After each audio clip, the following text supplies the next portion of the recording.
points that the TOEFL test tend to for a student within America? All right, so the question is about TOEFL, and you're going to notice that a lot of the questions that are being asked have the exact same answer. And that answer is, well, it depends. And it does. It depends on the school. Some schools have a TOEFL requirement of maybe 80. Other schools might have a TOEFL requirement of 100. It just depends upon the school. Now, the one thing that is the same for all tests, all schools rather, is that they are going to require some tests, TOEFL, IELTS, some tests, to make sure that you have a good understanding of English. Because if you're going to college in America, you're going to be taught in English. You're going to have to give your answers in English. You're going to have to write papers in English. You're going to have to work with your fellow students in English. So they're going to want to make sure that you have a minimum level of skill in English. And they'll set that level depending on the different schools. And they'll say, I want a TOEFL of this, or I want an IELTS of this, whatever the case might be. But when it comes time for you to look at a specific school, that's when you'll see the specific number.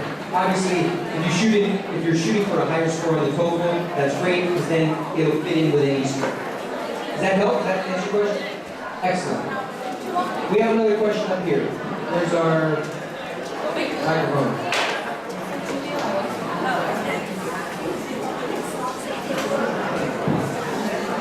Do they teach anything other than technology in MIT? I'm sorry, say that again? Do they teach anything other than technology in MIT?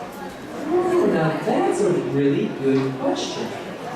So, do they teach something other than technology and science type stuff at MIT? That's a very, very, very good question. And the answer is yes. You can go to MIT and take an English class. You can go to MIT and take a philosophy class. Right? You can go to MIT and take a lot of classes other than simply science and technology. Now, clearly, that's what they're known for. But they do other things. And it's a good question because there are other schools where the answer to your question is no. They only do this one thing or these one or two things. Now, a lot of students that are interested in Caltech also apply to other schools.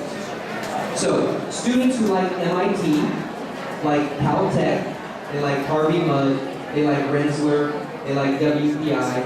Those are schools that students will often apply to if they like that field. But the difference is if I go to Caltech, that's it. I can only take technology courses. But if I go to MIT, I can take all the technology classes and some of these other classes.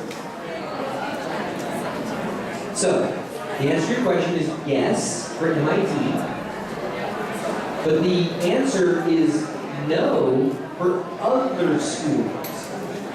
Caltech would be an example of a school that only does one thing. Now, they do one thing better than anybody, but they only do one thing. Does that help? Okay, we have time for your question, and that's it. So, hang on one second, we'll get the mic for you.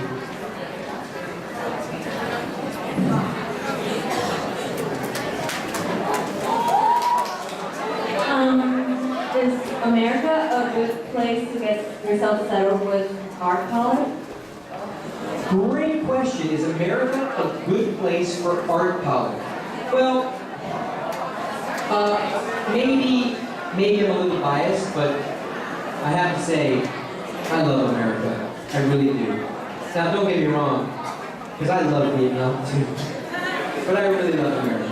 And I do believe that America is a great place for studying something like art. Because if you go to other countries, the focus on art isn't the same as the focus on art in America. And I'll give you an example.